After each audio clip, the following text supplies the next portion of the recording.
The ingredients that I use is basically any meat that you can use. I've chosen beef today. You can use pork as well. Okay, 40% of meat and 40% of the onions and another like few fresh herbs. Okay, so it makes a good combination. Okay, plenty of vegetables inside, not just the meat. Okay, but this one is a pastry-based dish, so it's important to make the pastry first. Okay, so you can make the dough first and let the dough rest for about 30 minutes. This is ordinary plain flour. Okay, sieve the flour.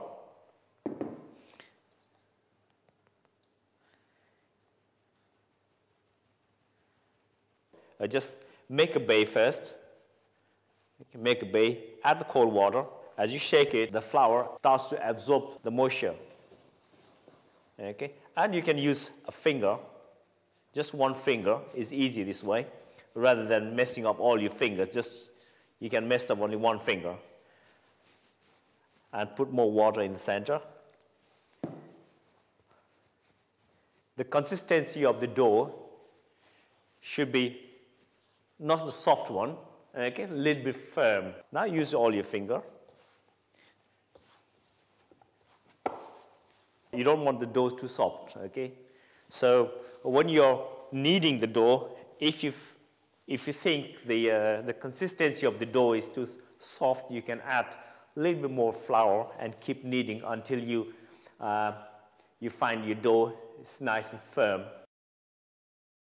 Momo is basically as a dim sum, okay, and is a traditional food for the Tibetan people. It's called momo. That's in Tibetan language. It is meat-filled pastry. The way it's cooked is steamed. So the stuffing of the meat with plenty of fresh herbs and vegetables, and again, my personal choice that I always put a pinch of cumin. As you all know that the cumin's got good medicinal properties. It's nice to have 1 or 2 pieces when you eat the momo. And it is a very popular dish nowadays, and here in the UK as well.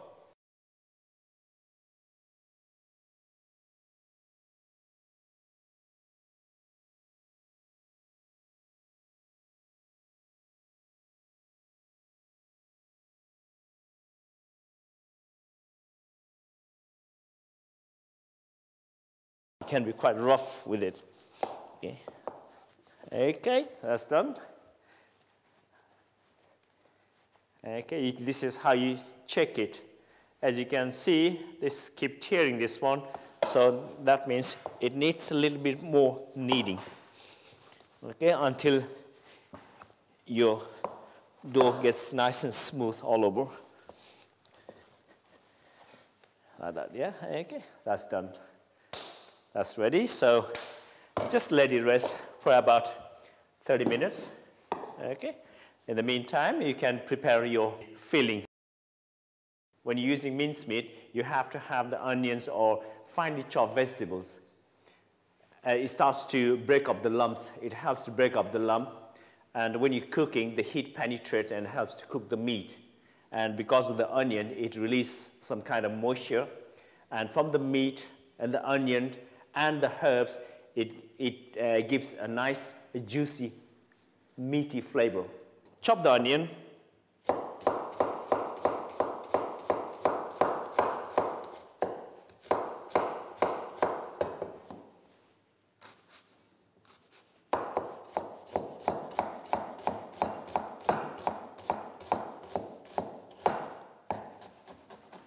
Now add this onion into the meat, okay? Keep it to one side so you can see how much onions you got in the meat.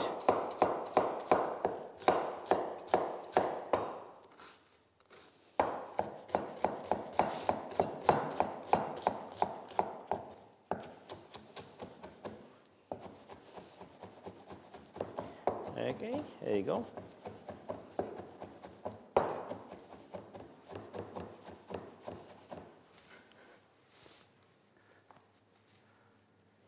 Now, one of the main ingredients, I like the ginger. Ginger, excellent excellent medicinal properties again. Very, very good.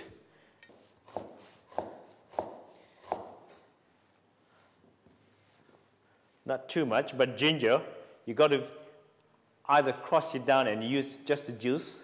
It's important that you chop it very, very small.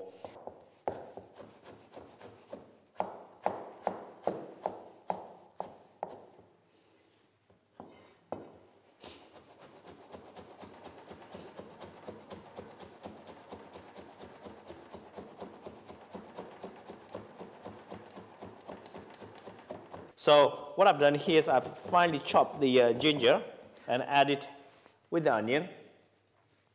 And the next one, celery. You've got to finely chop the celery as well, okay? The celery, again, is a vegetable which adds some vegetable qualities into the meat. So it gives a good combination. It balances, okay? Not just the protein, okay? The vitamins and the minerals, okay? And everything is well balanced. And you got the pastry outside. So you get the carbohydrate, vitamin, mineral, protein, everything. It's a good combination of the dish. Okay, celery is done, ginger is gone. Okay. Now, I'm going to add fresh herbs just to make it nice and green, the colorful in the stuffing. I'm going to add some fresh spring onion and the fresh coriander. And these are the fresh herbs which actually gives excellent flavor. Okay, so you got this nice juice from the meat with the onions, and now with the fresh herbs, it's lovely.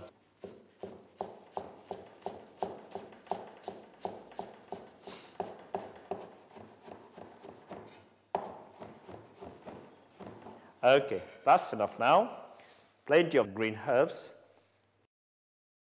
Now the seasoning, a small pinch of salt, and pinch of cumin again. This is my personal choice. Okay, there you go, pinch of cumin, and some soy sauce. So you got the spice, okay, some Nepalese flavor, and the soy sauce, Chinese. So it's a mix, and some little bit of olive oil. Again, give a good mix.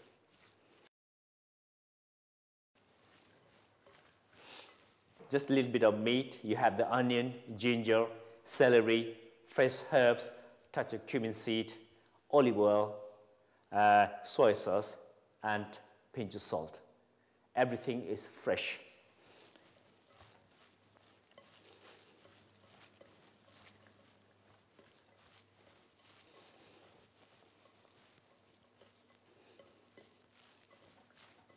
And into the meat, if you like, you can also add any vegetables, okay? Especially those children who don't like vegetables. First give them a nice momo, and once, they have a habit of, liking eating momo, and you can tell them, oh, you don't like vegetables, but you have already eaten vegetables. This one here is quite dry, so I will add a little bit of boiled water, okay? A little bit of water, okay? Touch of water, like that.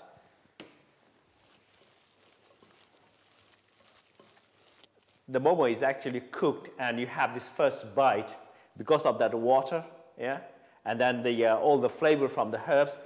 It's just the nice juice, yeah. It comes out from the pastry, okay, and it's really, really nice. Okay, that's done. For those people losing hair in the early age, yeah, they crush the ginger and the juice. They just massage with the juice, okay. And is the ancient secret for China, yeah? When the women give birth, yeah, they will be given a soup containing full of ginger.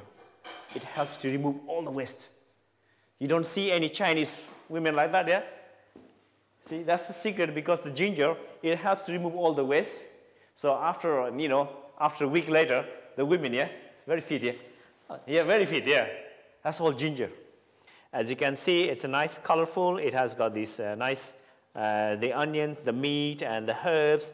Everything's mixed up well. This is exactly what I'm looking for. If the consistency is too runny, it starts to come out from the pastry.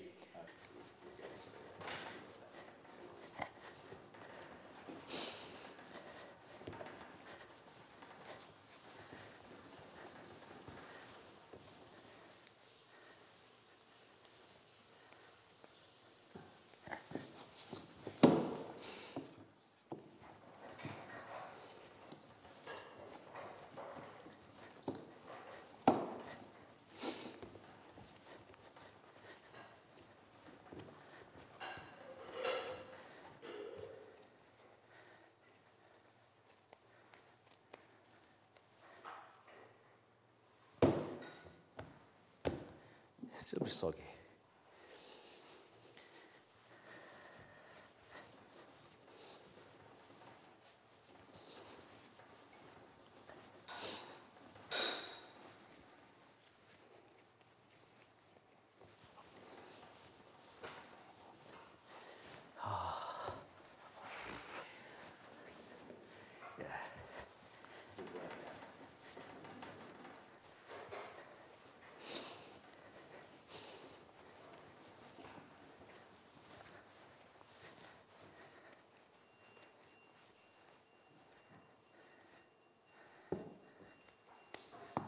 Okay, that's done. You need to get your steamer tray ready before you actually start making the dumpling. What you need to do is to lightly grease with the oil so it will not, your dumpling or the momo will not stick when it's cooked. The pastry is nicely rested for half an hour. It's nice and soft and it's nice and firm as well.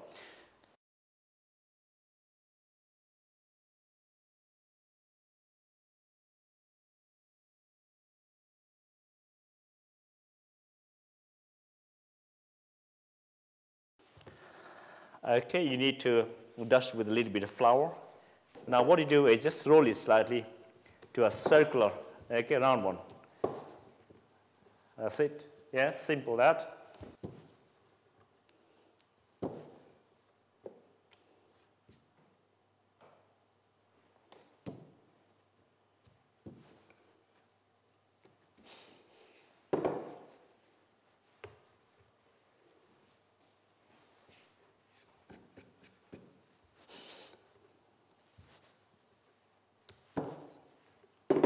Okay, now this one here, let's put a little bit of the stuffing in the center and then just cover it. It's just like making the cigar, okay? And it starts to pinch from one side. If it's too sticky, you can dust a little bit of flour into your finger, in between finger, and just press it down slightly, this one, okay? Okay, push it, pull it, press it, okay, push, pull, press it, okay, that's it.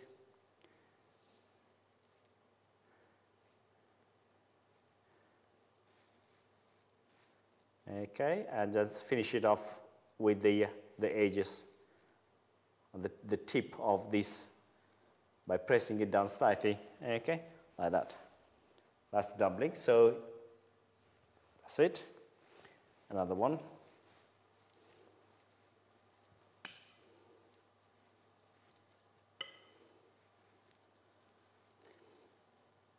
There's many different ways of finishing off the sealing of the pastry.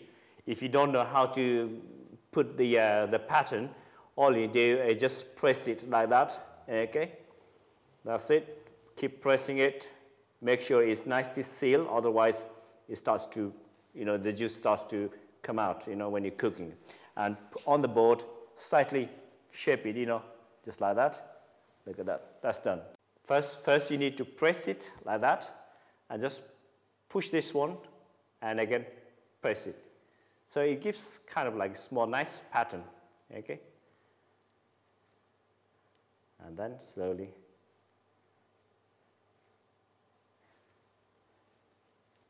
this one here, okay? You can push it down there.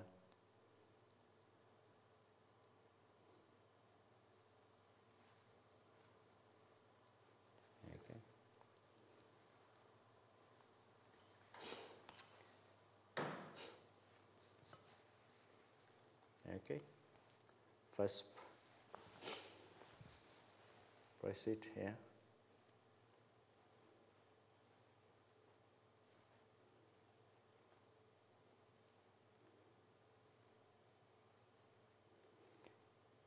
And while doing this one, yeah, if you like to make a circle one, do it that way, yeah. There you go. How about that, yeah? The momo is now about to steam. We're going to transfer into this nicely greased steamer tray. Keep a little gap in between. Okay, that's done.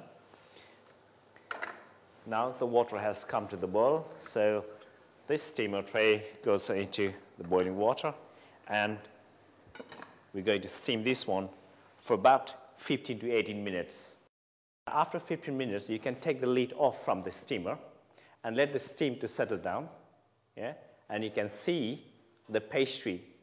Once you put your hands into the pastry, if it sticks, because the undercooked pastry is kind of like a glue, and that's not cooked. If it comes clean, that means it's cooked. If you keep cooking, pastry gets a little bit harder. It dry as well. Okay, so time is, again, important.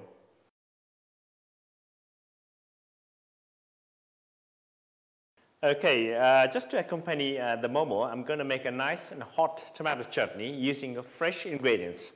Fresh tomato, garlic, and a small piece of ginger, flavored with the ginger and garlic, fresh coriander, fresh spring onion, and chili. 1 small clove of garlic. Okay. So what I'll do is I'll put into the blender in there a small piece of ginger.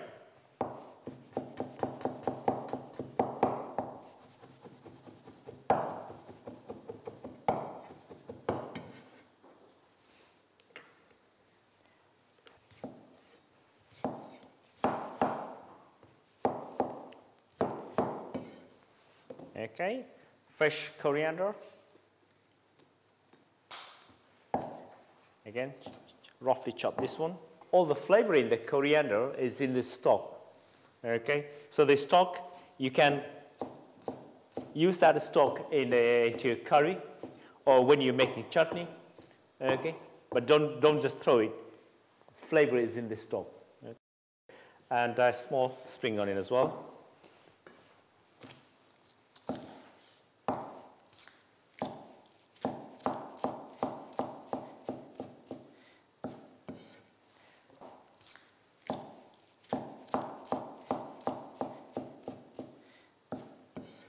When you're making chutney, seed as well, everything goes in, okay? And a few bit of lemon juice, touch of salt, okay? And then blend. Chutney is ready. And this is, everything's fresh. Fresh tomato, fresh herbs, okay? Ginger and garlic, and the lemon juice. It's got a lovely flavor.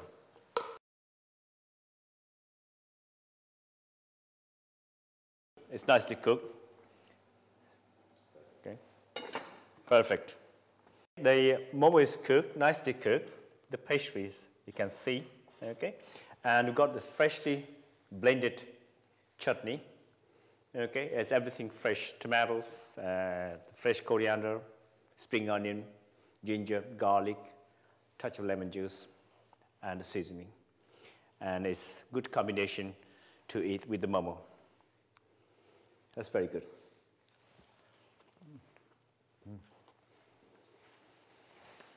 Wow.